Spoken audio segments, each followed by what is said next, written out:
fra le tante collezioni e la varietà di inchiostri che questa grandissima azienda storica, cioè Jacques Herbin, produce, ci sono due piccole collezioni, due set, una dedicata alla Luna, l'altra dedicata al Sole. Sono gli inchiostri della linea Essentiels. L'una è Solaris, quella che vi presento oggi, composta da 5 inchiostri, vi presento 4 inchiostri comunque, perché sennò verrebbe un video troppo lungo, e l'altra è quella dedicata alla Luna. Di questa vi ho presentato in un video a parte un colore che a me piace tantissimo, che è il blu de Minuit. La qualità è quella classica della Herbin. Questi sono dei campioncini, in origine erano anche previsti addirittura degli inchiostri da spinare, per così dire, quindi presenti nei negozi proprio dei miscelatori, però esiste anche il classico calamaio per ciascuna tinta e il prezzo è quello allineato alle edizioni un po' più speciali, chiamiamole così, di questa azienda. Il set si compone di questi 5 campioncini, anche se in realtà non sono poi così piccoli, anzi l'imboccatura è quella dei calamai, quindi ci passa una penna stretta oppure insomma bisogna un po' ingegnarsi per caricare quelle più corpulente. Cominciamo dall'Orange Soleil.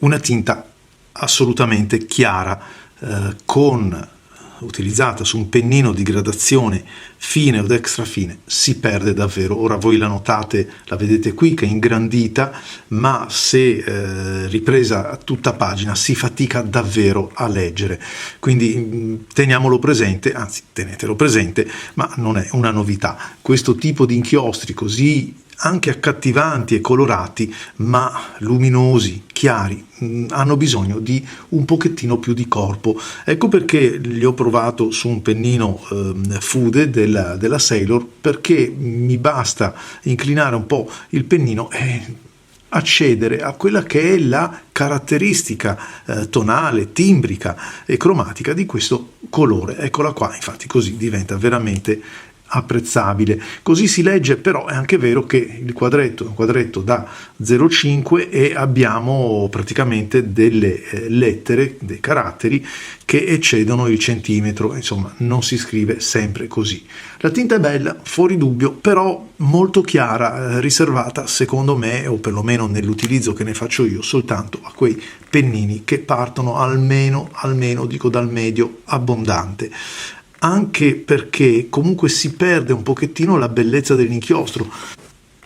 La carica cromatica bisogna andarla proprio a cercare con il pennino extra fine, mentre invece passando, vedete, ad un carattere un pochettino più ampio, più corposo, perché il tratto diventa un tratto medio e anzi addirittura quasi un B, se non un doppio B, qui si apprezza in tutto il suo, veramente la sua meraviglia, perché è una tinta che mi piace davvero molto.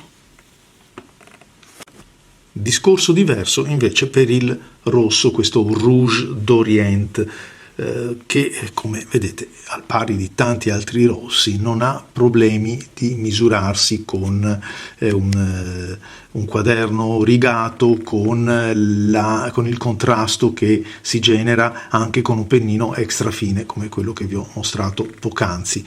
Anche in questo caso evidentemente, per andare ad apprezzare fino in fondo le caratteristiche dell'inchiostro, un tratto un pochettino più corposo certamente mette in evidenza anche questo rosso che ricorda un po' un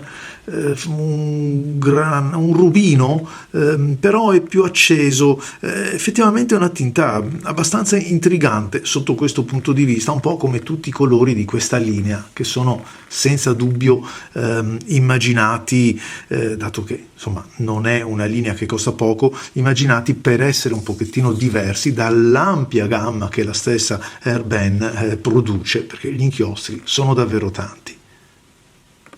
La carta è una carta da 70 grammi, vado a vedere se c'è traccia, no, ho scritto sia da una parte che dall'altra, che è il mio modo di provare, e non si vede né di qui né di là, quindi anche questo inchiostro assolutamente passa la prova. Questo è il verde invece, il verde Amazone, verde dell'Amazzonia, eccolo qua, verde Amazon.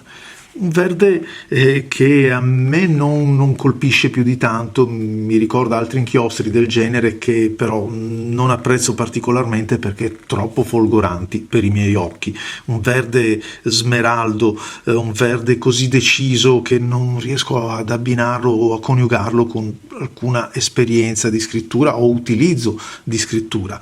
Però quello che ancora una volta si nota osservando la tinta, osservando il pigmento, in questo caso specifico, è che tanto lo utilizziamo su un carattere sottile, piccolo e con un pennino extra fine, tanto andiamo ad utilizzarlo con un pennino molto più corposo, come questo per esempio, che è il Food della Sailor, la tonalità resta sempre quella, quindi il pigmento di base è veramente un bel pigmento e la formulazione permette al pigmento di distribuirsi omogeneamente anche sulle punte più sottili, o se vogliamo rovesciare la descrizione, anche sulle punte quelle più generose. Questo passa il foglio? No, in nessun modo, neanche quando l'ho utilizzato così.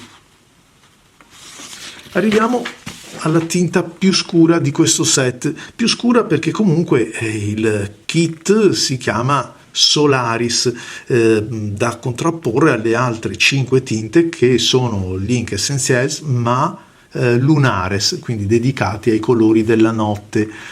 Un nero che si chiama nero dell'abisso, però non è quel nero abisso che ci immaginiamo in fondo alla fossa delle Marianne o dove non arriva la luce, perché più che un nero è un grigio scuro lava, sia con il pennino, quello extra fine che comunque possiamo immaginare che non riesca a rendere appieno il nero, ma anche con dei pennini che via via crescono di gradazione, ma non riescono a mettere giù questo pigmento nero come l'abisso, come il carbone, ecco, questa è un po' la mia impressione anche quando lo andiamo a confrontare, come vedete, con un triplo B, chiamiamolo così, che può creare un pennino come quello Sailor, Food Sailor.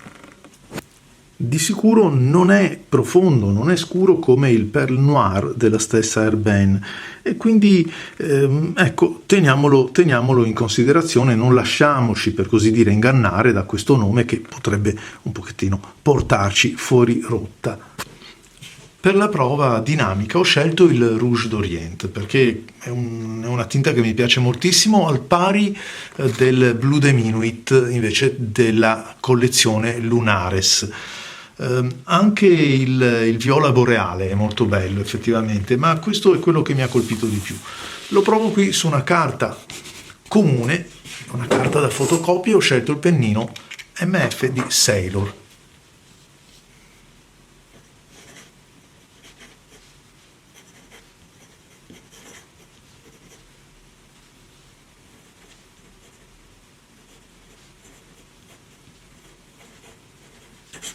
La scorrevolezza è moltissima, è elevata, un po' come tutti gli inchiostri della Herbin, ma anche, se vogliamo, un po' amplificata da questa carta che insomma non è propriamente studiata per le penne stilografiche e sembra un po' di pattinare.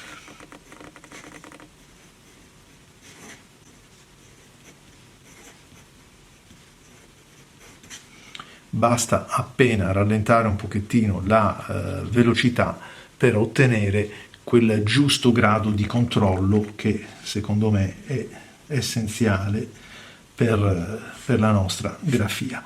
La resa timbrica di questo, cromatica di questo inchiostro, ve l'ho detto, mi incuriosisce, nel senso che non è il rosso, quello scontato, quello che forse conosciamo tutti, è nemmeno un rosso d'Oriente che insomma trovo nel mio immaginario un pochettino più viziato dall'arancione, quindi un pochettino più addolcito.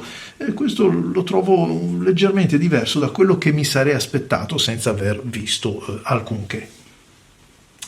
Il pennino pennino MF,